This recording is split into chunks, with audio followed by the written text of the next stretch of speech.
Well, good evening, everyone, and welcome to the Brian Crombie Radio Hour, Saga 960. So all of us are hoping that we actually ultimately get over this COVID-19 and we get to restart our lives and work lives the way that they were. And I was interested back in, in December, Ryerson put out a announcement that they had a conference on skills for the post-pandemic world. And so I wanted to check in and find out what this report was all about. And so we're joined today by Wendy Cukier, who is the professor of entrepreneurship and strategy at the Ted Rogers School of Management, and she's director of the Diversity Institute at the Ted Rogers School of Management. Wendy's been on my show before. She is probably one of the most impressive people that you could meet, a wonderful lady. Wendy, welcome to our show. How are you? Good. How are you? Very well. Thank you so much. So skills for a post-pandemic world, are they different than the skills we need today? You know, in some ways, no, and in some ways, yes. I think that one of the things we've seen with the pandemic is the acceleration, for example, of digitization in just about every sector. So even before the pandemic, we talked a lot about the importance of digital skills, and now we see that they're more important than ever. Before the pandemic, we talked about, the need for social and emotional intelligence and resilience and adaptability. After the pandemic, it's clear we need those things more than ever. So in some ways, it's not a lot different than what we saw before. I think the urgency, though, of the skills agenda has become quite clear given the level of disruption we've seen across the economy. The report launch said that the onset of COVID-19 has resulted in the rapid implementation of innovative measures on a massive scale, some of which have been the subject of slow policy debate for years. A new report published today by the Diversity Institute in collaboration with the Future Skills Center and the Public Policy Forum concludes that the pandemic and associated economic crisis have generated new challenges and opportunities in Canada's skills ecosystem and accelerated existing ones. So it sounds like it's not a lot different, but it's that things that we've talked about have become even more important.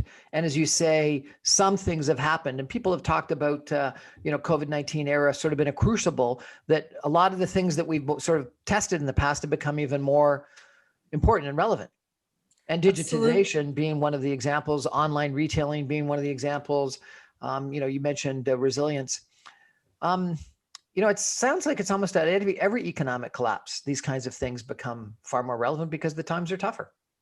Yeah, I think that's true. The thing, of course, that is probably most concerning to me, and given the work we do in the Diversity Institute, is a lot of pre-existing disparities, inequality, whether we're talking about women, whether we're talking about racialized people, particularly Black Canadians, Indigenous people, people with disabilities, and so on.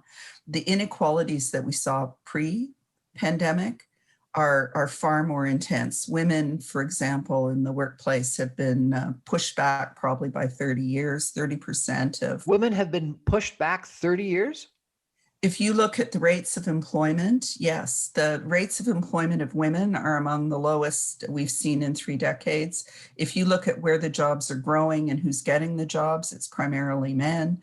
30% of women are considering leaving the workforce because of the crushing burden of childcare and homeschooling. I mean, it's interesting because even women in very senior roles who previously had kind of the money and the power to hire people to take care of their children and clean their house and do other things, they've been completely cut off from those supports. And so, you see it on Zoom calls, Brian, where you have women at every level in every kind of organization scrambling to try to balance their work with their other responsibilities, because we know that women still bear the brunt of unpaid work. And when kids have been sent home for homeschooling, it's mostly women who are in the position of taking responsibility for that. So gender has become, in my view, an even bigger issue than it was previously. If you look at racialized people, they're overrepresented in many of the sectors most affected by COVID-19, hospitality, food services, retail.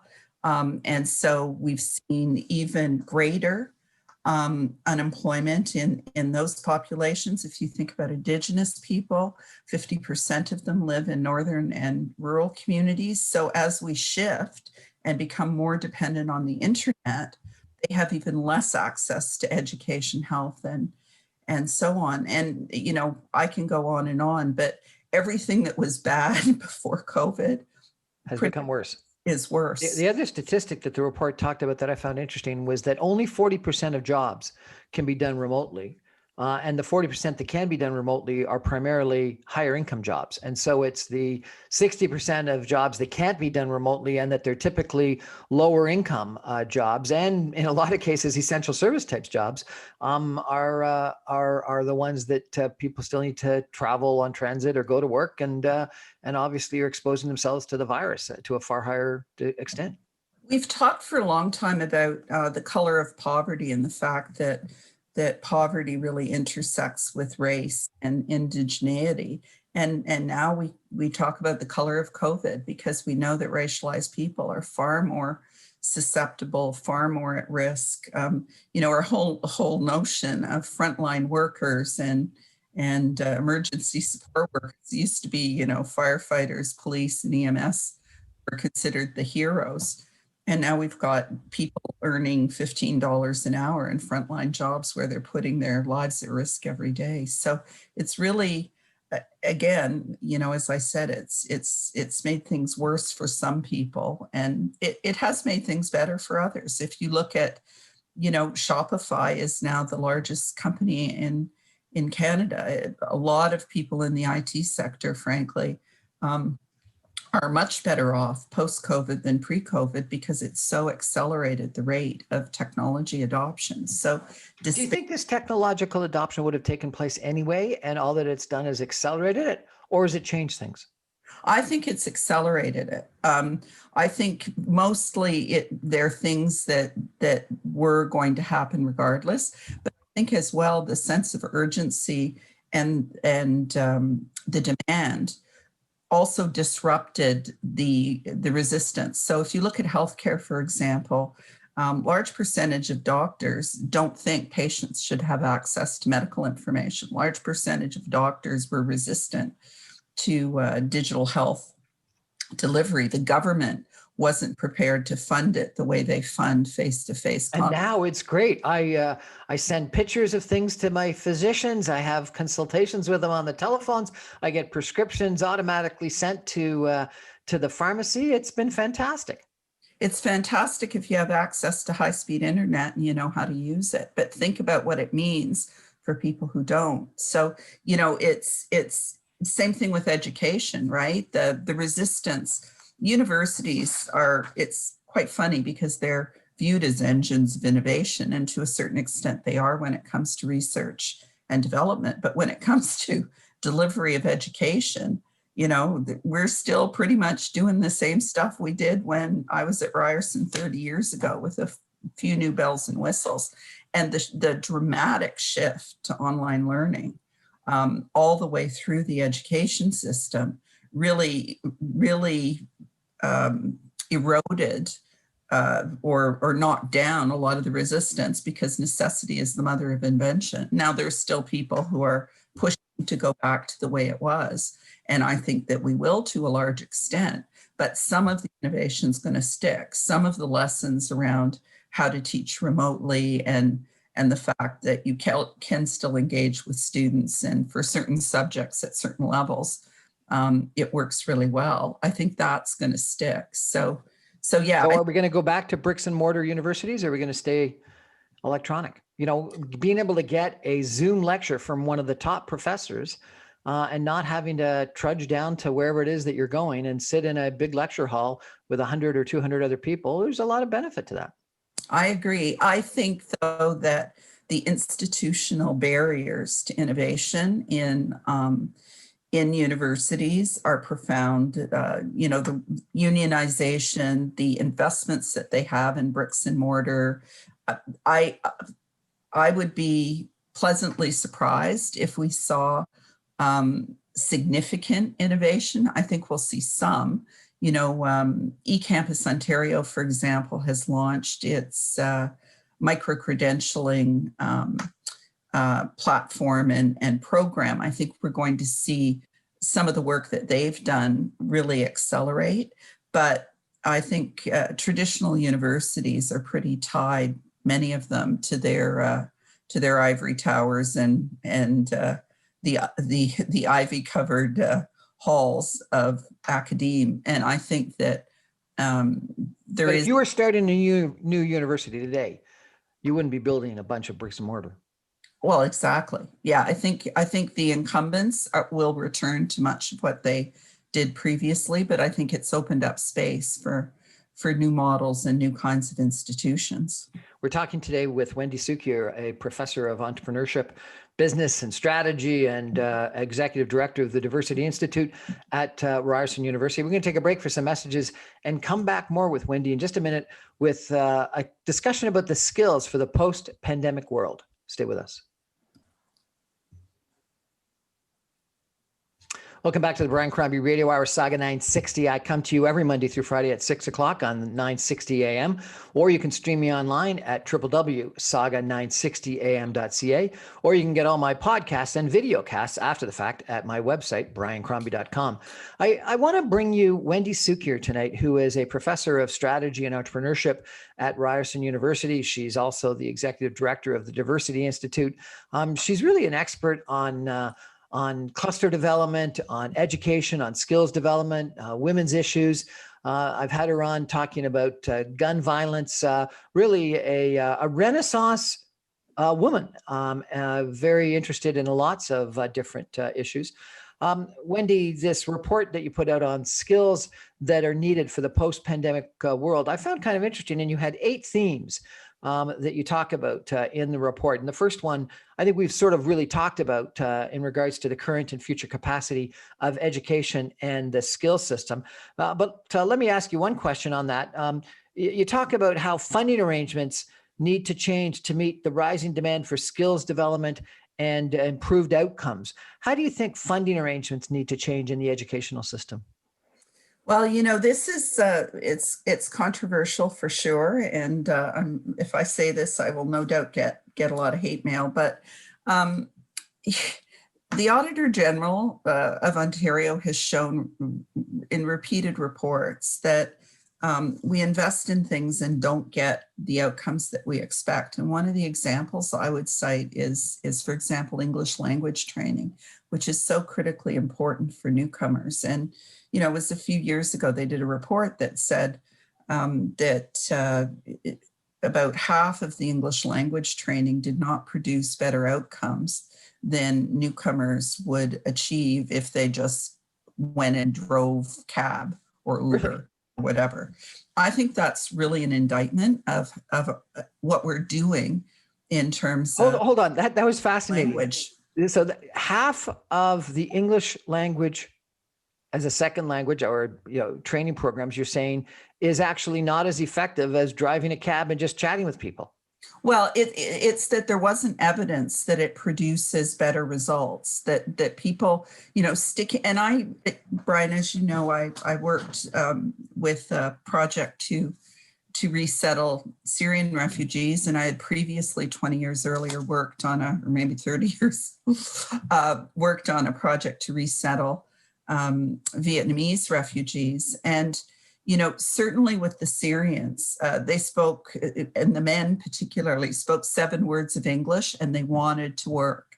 They didn't want to go and sit in a classroom for 6 or 8 months learning English. They wanted to work. And so I think that there's some really interesting new models, and we're experimenting with some of these at the Diversity Institute with partners like Scouting Court, where you give people opportunities to do things, whether it's an entrepreneurial experience or whether it's a work integrated learning experience. Danby, for example, did a lot of this where they committed to hiring refugees and providing wraparound supports and English language training on the job.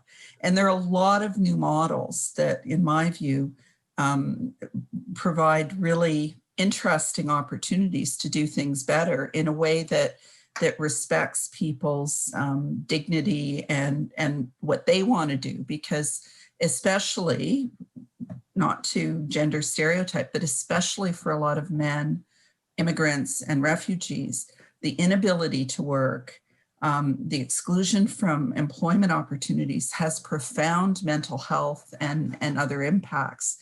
And, you know, from my perspective, figuring out new models that accelerate their ability to enter the workforce is really, really important. You know, I think this is so interesting, Wendy, and I think that it's the kind of practical research and learning that we really need to do. I had a fascinating interview with a group out of Vancouver who were studying the impact of giving people annual cash payments rather than a monthly stipend to do whatever.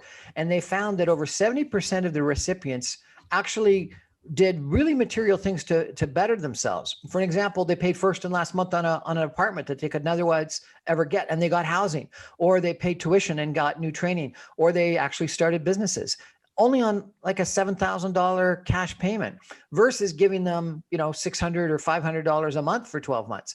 And the conclusion was that if you sort of made people reliant on a continuing something or other, then they'd be reliant on that continuing payment. But if you gave them respect and treated them like adults, 70% of them made out decisions. Some of them didn't. Some of them squandered their money, but more than 2/3 actually made material positive changes in their lives. I'm a big believer in customizing supports to the needs of individuals, and as you said, it really depends on the circumstances, the situation, and so on. But one of the things we've been really advocating for, which is a little off the theme of the pandemic, for example, is microfinancing and microgrants. And we've seen in emerging economies that the power that those have for transforming people's lives. It's a lot easier in Canada to get $250,000 to start a business if you're a certain kind of person than it is to get $5,000 or $10,000 if you're, for example, a Black woman or a newcomer. And so we're trying really, really hard to get people to rethink some of the financial instruments that they use to allegedly support entrepreneurs, for example, because we know without question that small amounts of investments at the right time can produce really good results. And that's a longer discussion, but I think it really ties into the opportunity to rebuild better, to rethink how we are structuring programs and relief and so on. The second theme that you reported on in this report about post-pandemic skills was rethinking the essential skills development infrastructure. And I found it interesting because you talked about that we have a limited grasp of what motivates individuals to pursue training. And you said we need to better understand the factors at play, examine questions related to structural barriers, including broadband, childcare, income, and what goes into individuals' nuanced decisions as they process the consideration of developing their skills further. That suggests there's a whole bunch of barriers. There are a lot of words in there, I know, but it comes back to what you were talking about, Brian, is that different people have different social capital, human capital opportunities when it comes to developing their skills. So, you go to my daughter, who's now working at Boston Consulting Group, has a master's degree, married to a doctor, has quite a lot of privilege. And you go to her and you say, we think you should take a program in data analytics because it will advance your opportunities for work. She's likely to be able to invest the time, invest the money, and have the lifestyle that will allow her to achieve those goals because she can pay her rent, she has space, et cetera, et cetera. You look at someone who could be equally talented, equally intelligent, but is the child of a cab driver and a cleaning lady who is working 20 hours a week, as well as going to school in order to help pay the rent. And you say, studying data analytics, it would be a really good opportunity for you. You just need to spend $20,000 on the program and dedicate, X number of hours to the curriculum. They wouldn't have the resources, they wouldn't have the time, and frankly, they wouldn't have the social connections to actually help them get the job when they completed the qualification. And so understanding those differences, and then, add to that access to internet, which is a huge barrier. Even a couple of hours outside of Toronto, there are people who don't have access to internet. And if you look in the north, it's far worse. If you think about the advice and the support your kids or my kid had in making decisions about what they were going to do and what they were going to study and how they were going to get jobs and so on. It's dramatically different for people who are growing up in poverty or don't speak English or face other barriers. And so one of the things that for me is really important is to think about what those foundational conditions are that we need to have in place in order to allow people the luxury of improving their skills. Because you can have all the programs that you want, and if people don't have the capacity in terms of the time and the supports and so on, it's not going to produce the results that we want. Okay, but Wendy, you've got this chart in this report, and you said in this report that 94% of Canadians between the ages of 25 and 34 have got a high school education, and that it's one of the highest in the OECD. And then you went on with a chart of the percentage of people in that 25 to 34 year category that have got a post-secondary, so have got at least an undergraduate degree. And we are the third best country in the world. The only places that were better than us were South Korea and Russia. And we are 62% of the population of that age group have got a undergraduate degree versus the United States, which was 49%, and the OECD average was only 44%. So from an education standpoint, we do unbelievably well in Canada. But then you go on to say that yet people kept on saying they didn't have the skills that were critical for the jobs. So why do we do such a great job of education, but such a lousy job of actually training people to have the skills they need to actually do something productive? It's a really good point, Brian. And part of it is post-secondary institutions don't, for the most part, see themselves. It's shifting, but don't, for the most part, see themselves as being responsible for helping people get jobs. The colleges more so than the universities, professional programs more than non-professional programs. But there is a real disconnect between sometimes the education people are receiving and what employers say they want. And then on the other hand, you have employers, in my view, who often have unrealistic expectations in terms of what new recruits are going to need. Canadian companies underinvest in skills development and training, for example, compared to most other countries. And so sometimes the expectations that you're going to take a graduate from university and they're going to be able to perform at the same level as somebody with 10 or 20 years experience, completely unrealistic, and they don't invest enough in onboarding. The other thing is that, especially in advanced technology areas, the programs that you start with and the programs that you graduate with often are out of date by the time you leave university. And so I'm a big believer in short, adaptable, intensive skills-related training programs for not just university graduates from Canada, but also newcomers, because often employers will say, we don't want that person because they don't have, specialized training in PEGA systems, for instance. Well, you only need 4 weeks to become an expert in PEGA and get certified. And so to me, it's a two-way street. The employers sometimes have unrealistic expectations, and the universities particularly are often not adaptable. And there's this middle space where we need to do a better job of bridging those gaps. Your report talks about a couple of megatrends around the world that impact this skill development or lack of skill development that our educational system is not providing. And the first one's obvious, but it was interesting for me to read it. You talk about technological change, and you say that up to 60% of jobs are at risk for automation. 60% of jobs are at risk for automation, really?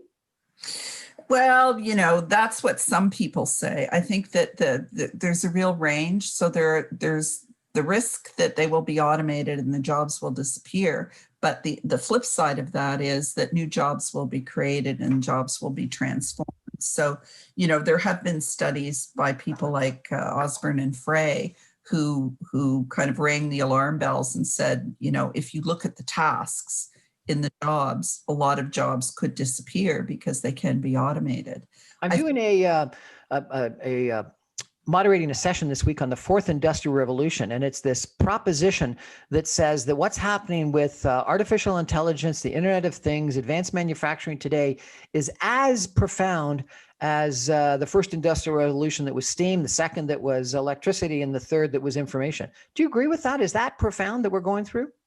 I think you can draw analogies for sure, but remember with those previous revolutions, what you see was short-term disruption, but over the long term there was growth. And so what I think the challenge for us right now is making sure that we have the capacity to deal with the short-term disruption and prepare people for the longer term growth. Because it's the same, you'll remember, Brian, when they brought in automatic teller machines and online banking and so on, and everyone said, oh, the banks are gonna disappear and the tellers will disappear and so on and so forth. And yet what we saw was change for sure, but the jobs changed. So instead of doing, simple transactional work, bank tellers allowed customers to do the simple transactional work, and they were able to provide a higher level of service and more advice and so on. And so I think there are a lot of places where that's what we're going to see. We see jobs not disappearing, but being transformed. On the other hand, it's clear that there are some jobs that are probably gone forever. Sorry, go ahead. Sorry. No, go ahead. We're chatting with Wendy Cukier, the professor of entrepreneurship and strategy at Ryerson University and head of the Diversity Institute, about skills for a post-pandemic world. We're going to take a break and come back more with Wendy in just a minute. Stay with us.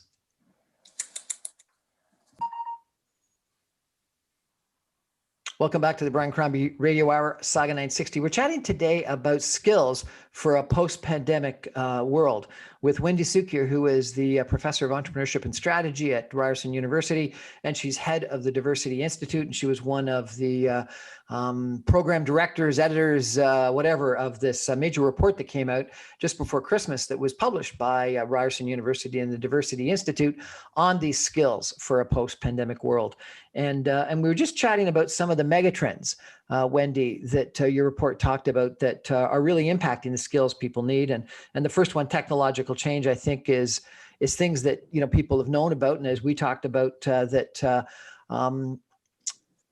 automation is going to impact people, and digitization has accelerated over the course of the last 9 months. And so I think a lot of people have to have those skills even more so. The second one that you talked about was evolving work relationships. And you talked about the new gig economy and how so many more people are going to have less permanent jobs, more transient jobs, and numerous jobs, rather than 50 or 100 years ago, where someone got a job and they had their job for their whole lifetime. Tell me how people are adapting to that. Yeah, it's so interesting because people talk about the gig economy, but are often not very precise. So for people like you and me, well-educated, with fairly unique skills, the gig economy can be an opportunity to have more flexibility, to pick who you work for, when you work, to pursue things that are of interest and so on. And so we're people potentially who are pulled into, consulting, professional services. Those are parts of the gig economy as well, because those are places where people get paid for the work, the pieces of work that they do, whether they're consulting contracts or whatever, and aren't so preoccupied with kind of long-term long-term employment arrangements. On the other hand, though, you have low-skilled workers who simply are pushed into gig work because they've been excluded from the traditional economy. They don't have benefits. I have a full-time job and I have a consulting business. So I have the best of both worlds. I've got benefits, job security, and I can do stuff I want to when I want to.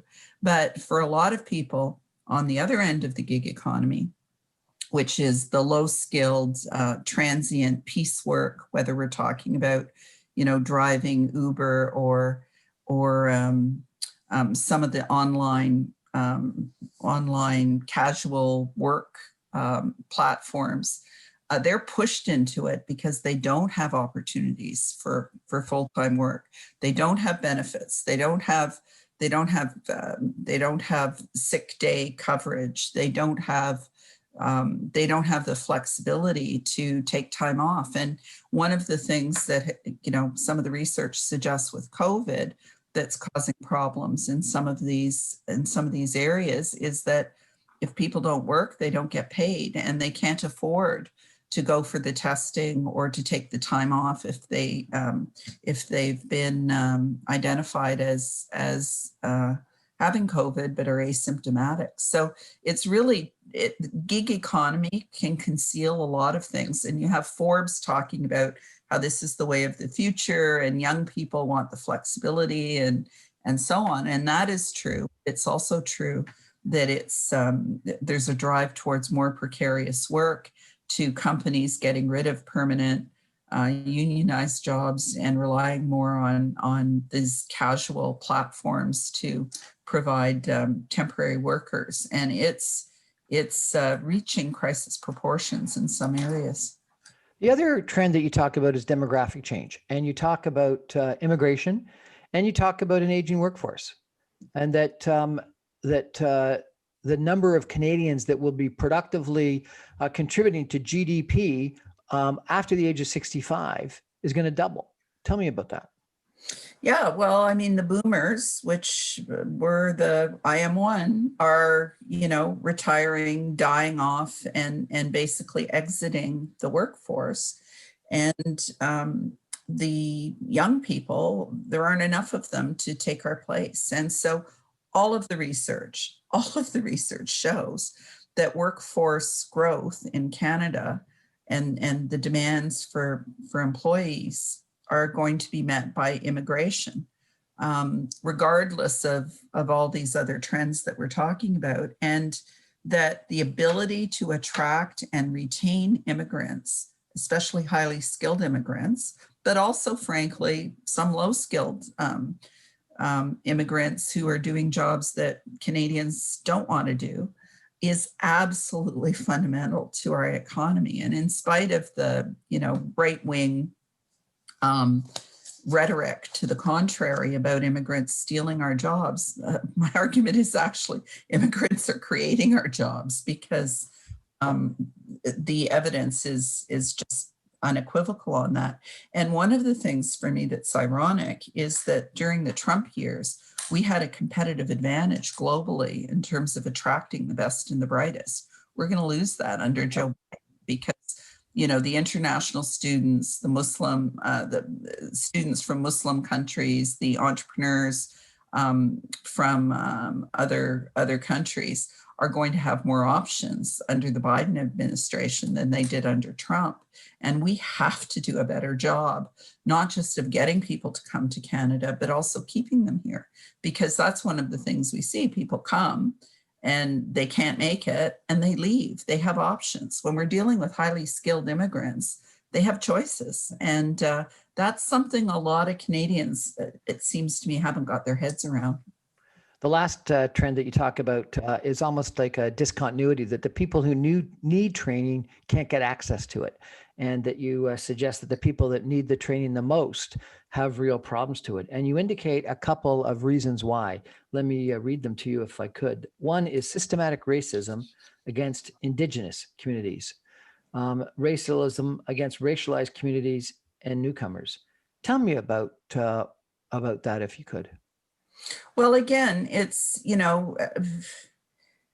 lot of Canadians I think increasingly are recognizing that systemic racism, systemic discrimination, systemic barriers are real. And I think I've seen more sort of mainstream discussions around anti-Black racism in the last year than probably the previous 10 years. I remember, you must remember too, when Donovan Bailey, when was that, probably 15, 20 years ago, said that Canada was, racism was a problem in Canada. And he was absolutely vilified in the media for daring to suggest that Canada was racist. 5 years ago, we did a study with Environics, the Black Experience Project, where 50% of people who identified as Black said that in their experience, Canada wasn't better than the United States. It was just politer. So, I think we're starting to come to terms with the problems of racism and systemic racism and how it's baked into systems in ways that are not deliberate. Unconscious racism and the systemic barriers are even worse. So I'll give you an example. You went to law school, didn't you? I did not. No, just business. No. Okay. Sorry. So think about law school. Law school has objective criteria, right? You write the LSAT, you have grades, you write an essay. What could be wrong with that? The fact is that socioeconomic status has a lot to do with your ability, for example, to dedicate all of your time and all of your energy to your studies. I mentioned before, at Ryerson, we have kids who are working 20, 30 hours a week on top of studying in order to support their family. They're not going to get, 95% in their courses because they're doing a lot of other things. They're not going to have the money to spend on the LSAT prep course that my kid would, or the time to spend prepping for the LSAT. In fact, they might not really understand what the LSAT is about. I remember, talking to a cab driver and he said, "Oh, my son's doing the LSAT tomorrow." And I said, "Well, has he studied? Does he?" Of course, there was no knowledge of the process. Again, my kid wanted to go to law school. She'd have letters of reference from justice ministers and, anybody she wanted. Other kids are not going to have that opportunity. They're not going to know what to put into the letter. It was a woman who graduated from U of T Medical School who said, I think she wrote a book called The Privilege of Poverty. She said, how is it that volunteering in a soup kitchen is considered a good experience to go to medical school, but growing up poor isn't? So those are just some examples how if you unpack some of the objective criteria for getting into professional schools, you can see how the barriers are multiple. And then when we look at training, professional training, professional development kinds of programs, there are all those things I talked about before. Having the time, having the infrastructure, those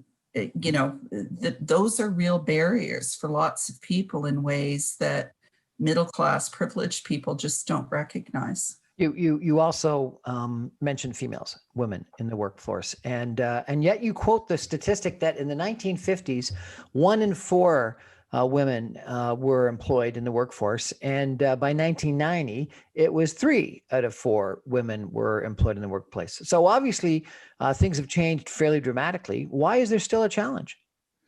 Well, again, certainly with COVID, the burden of unpaid work is massive. You perhaps saw, Brian, the study that was published in the Globe and Mail that still shows how underrepresented women are in leadership roles. It's complex. It has to do with, a lot of things like childcare responsibilities and so on. But frankly, it also has to do with things that can only be described as bias towards women in leadership. the research shows men don't like working for women as much as they like working for men. And what's horrifying is women don't like working for women as much as they like working for men. So women in leadership face multiple barriers in terms of moving up the pipeline. The underrepresentation of women in leadership accounts in part for the wage gap. Women leaders are more likely to be pushed off the cliff. Off the cliff. That they talked about the glass ceiling for a long time. Now they talk about the glass cliff, which, oh my God, really? Women who get into leadership roles are often brought in at times when organizations are in crisis, and they're inevitably going to fail. And think about, I mean, you can look at political leaders, you can also look at what happens in corporations, but women are still very underrepresented in senior roles, and there still are very deeply embedded biases that associate leadership with male characteristics. If women show those characteristics, think of Hillary Clinton, they're considered unlikable and, bitches and whatever. On the other hand, if women present as very feminine and girly, they're not viewed as leadership. So it's a double-edged sword. And the research, I'm afraid, shows that this is just not changing at the rate that we would like to see. So I've got to ask you, what do you think of Kamala Harris? Oh, awesome. Of course. Awesome on all dimensions. What did you think when you saw her being inaugurated? I thought it was amazing. I mean, I thought I was in DC when Obama was inaugurated. I wasn't at the inauguration, but the impact that Obama's ascendancy to the presidency had across the world was massive, because what it said to young Black men in particular about their opportunities. And of course, Harris has it all. I mean, not only is she racialized, but she's also a woman. And I think it speaks volumes. I mean, we saw that in the outpouring of support. Some people think that because of Obama, that was one of the causes of this white supremacy reaction and Trumpism and nationalism, et cetera, in the subsequent 12 years or after Obama's election. Do you think there's going to be a negative reaction to Kamala Harris? I've been shocked, frankly, even on my own social media, where people have made negative comments about her past relationships and associations and things like that. Like, come on. Like, we had Donald Trump as president. Donald Trump, grab her as president, and people are complaining about Kamala Harris. I mean, it's kind of absurd. I do think, though, in all seriousness, we cannot underestimate the impact of the disenfranchised, disgruntled, frankly, people that we saw storming the White House. And Canadians often think that those issues and those views don't exist in Canada. And I can tell you 100% they do. And think about the guy who, drove onto the Prime Minister's residence. So the kind of right-wing extremist, racist elements in both countries don't go away because there's a shift in government. And I think we have to be constantly aware of that. That's why I think Biden's, I'm not actually a huge fan of Biden for a whole variety of reasons, but Biden's efforts to create a big tent, to reach out to different people, to be conciliatory, et cetera, I think is the only way the US is going to survive. And I think, in Canada, we've learned some lessons about what happens if you marginalize segments of the population. They don't go away. They just get more intense. So Wendy Cukier, thank you so much for joining us today and telling us about some of the skills that we need in a post-pandemic world. If you were giving a final message to a graduating class of people that we're going to graduate into an era where, maybe the pandemic is continuing this summer and fall, or maybe the world's going to open up, what would you tell them? What advice would you provide to them?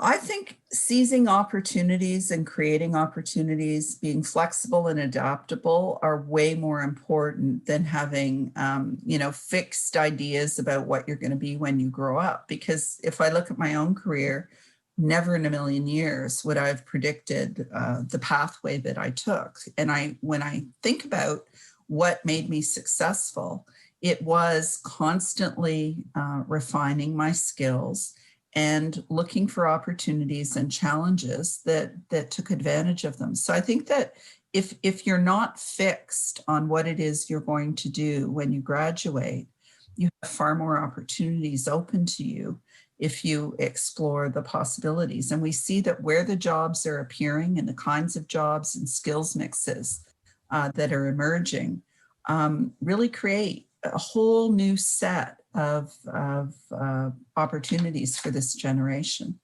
Wendy Cukier, Professor of Entrepreneurship and Strategy at Ryerson University, head of the Diversity Institute at Ryerson. Thank you so much for joining us.